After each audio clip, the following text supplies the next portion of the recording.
மாயமான ரமேஷ் அடிகளார் அவர்களே மற்றும் அனுத்தந்தி அவர்களே, மேடையில் வீட்டிருக்கும் விருந்தினர்களே, உறவுகளின் படுகொலை செய்யப்பட்ட உறவுகளின் உறவினர்களே, ஊரவர்களே, உங்கள் அனைவருக்கும் இந்நேர வணக்கம். எங்களின் கடலிலே எவரெம்மை தடுப்பது என்று மார்பு தட்டி நாங்கள் வாழ்ந்திருக்கின்றோம். அந்தளவு தூரம் எங்களுடைய ஆயுத போராட்டத்திலே கடல் புலிகள் பலமாக இருந்தால் அது வடமராட்சி கிழக்கில் உள்ள ஒவ்வொரு மீனவர்களும் பலமாக இருந்திருக்கின்றார்கள். அவர்களது பங்களிப்புகள் பலமாக இருந்திருக்கின்றது. அது எங்களுடைய கடற்புலிக்கு பலமாக இருந்தது.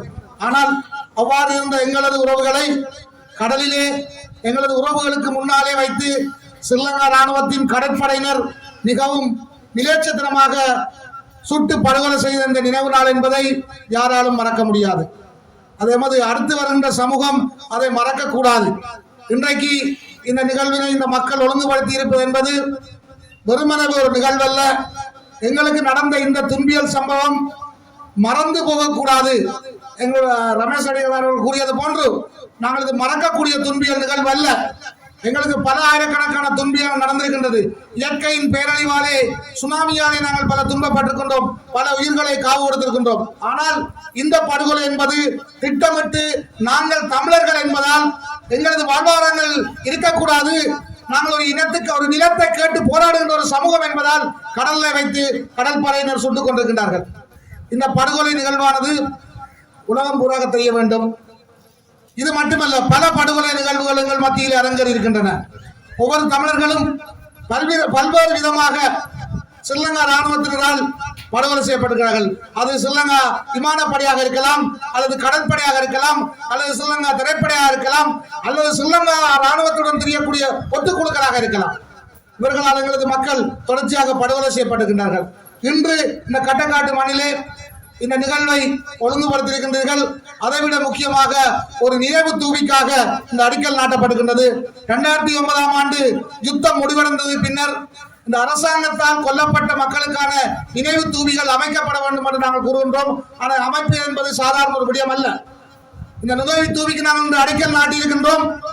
இன்று பல புலனாய்வுத்துறையினர் இங்கே நிற்கலாம், அல்லது அவர்களுக்கு தகவல் போகலாம், அல்லது அவர்களுக்கு நாங்கள் காட்டி கொடுக்கப்படலாம், நாங்கள் விசாரணைக்கு உட்படுத்தப்படலாம். இது எங்களோர் மத்தியில் இருந்து கூட நடக்கலாம். ஆனால் இதுகளை மீறி இந்த நினைவு தூவி இந்த இடத்திலே கட்டப்பட வேண்டும். நான் நினைக்கின்றேன் 2009க்கு பிறகு இது இந்த இலங்கை அரச படைகளால் கொல்லப்பட்ட மக்களுக்காக கட்டப்படுகின்றது 3வது நினைவு தூவியாக இது இருக்கும் என்று நினைக்கின்றேன். ஒன்று முள்ளிவாய்க்காலிலே கட்டப்பட்டிருக்கின்றது. நாகர்கோவில் மகா வித்தியாலயத்திலே குண்டி வீசி கொல்லப்பட்ட அந்த மாணவர்கள் நினைவாக நாங்கள் ஒரு நினைவுத்தூவியை பாடசாலையிலே கட்டியிருக்கின்றோம். இது 3வது நினைவுத்தூவியாக இருக்கும் என்று நினைக்கின்றேன். இந்த நினைவுத்தூவி கட்டி முடிக்கப்பட வேண்டும். இதற்கு எங்களுடைய அருத்தந்தை பக்கபலமாக இருப்பார், மக்கள் பக்கபலமாக இருப்பார்கள். அதற்கு மீறி வரக்கூடிய ஒவ்வொரு பிரச்சனைக்கும் நாங்கள் உங்களோடு நிற்போம். எங்களது உறவுகளுக்காக, அந்த உறவுகளின் உறவுகளால் ஒரு நினைவுத்தூவி கட்டுவதை யாரும் தடுக்க முடியாது. ஆனால் இலங்கை அரசாங்கம் தடுக்கும். ஏனென்று சொன்னால், தாங்கள் செய்த படுகொலைகளுக்கு எந்த விதமான ஒரு ஆவணம் கூட இந்த நாட்டில் இருக்கக்கூடாது சிந்திக்கக்கூடியவர்கள் தான் இலங்கை அரசாங்கத்தில் உள்ளவர்கள். அது ஆட்சி மாறி இருக்கலாம், ஆனால் ஆட்சி அதிகாரி யார் வந்தாலும் அந்த ராணுவ நிர்வாக கட்டமைப்பு மாறவில்லை. யார் ஆட்சிக்கு வந்தாலும் அவர்கள் பௌத்த பிக்குகளையும் ராணுவத்தினுடைய சொல்லை கேட்டுதான் நடக்கக்கூடியவர்களாக தான் இருக்கின்றார்கள். ஆகவே நிச்சயமாக எங்களுக்கு இது சம்பந்தமாக சில விசாரணைகள் நடக்கலாம். அதற்கு நீங்கள் ஒருவரை பயப்பட தேவையில்லை. நாங்கள் உங்களோட நிற்கின்றோம். வருகின்ற தடைகளை உடைத்து தர நாங்கள் தயாராக இருக்கின்றோம்.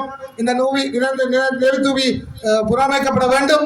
அடுத்த வருடம் இந்த படுகொலை நிகழ்வு நடத்தப்படுகின்ற பொழுது அது அந்த நினைவு தூவியிலே நாங்கள் அஞ்சலி செலுத்தி வந்து செய்கின்ற நிகழ்வாக அமைய வேண்டும் என்று கூறி, உண்மையில் ரமேஷ் அடிகளார் கூறியது போன்று நாங்கள் இந்த வீரத்துக்காக, எங்கள் விடுதலைக்காக போராடிய ஒரு இனம் இன்று எங்கள் மத்தியிலே மது போதை பாவனையும், போதைப் பொருள் பாவனையும், கஞ்சா பாவனையும் அதிகரித்துக் கொண்டு வருகின்றது. இங்கு மட்டுமல்ல, வடக்கு கிழக்கிலே மிக மோசமாக அதிகரித்துக் கொண்டு வருகின்றது. நான் இந்த இடத்திலே எங்களுடைய அருட்தந்தை அவர்களுக்கு நான் எனது மனமார்ந்த பாராட்டுகளையும் நன்றிகளையும், அவருடைய கிராமத்துக்காக எடுத்த அந்த முடிவையும் பாராட்டுகின்றேன்.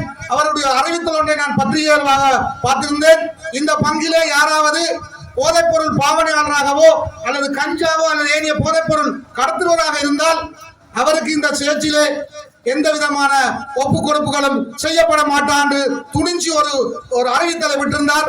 அவருக்கு நான் இந்த மனமார்ந்த பாராட்டுக்களை, ஒரு மது போதைக்கு எதிரான இயக்கத்தின் தலைவராக இந்த பாராட்டுக்களை கூறுகின்றேன்.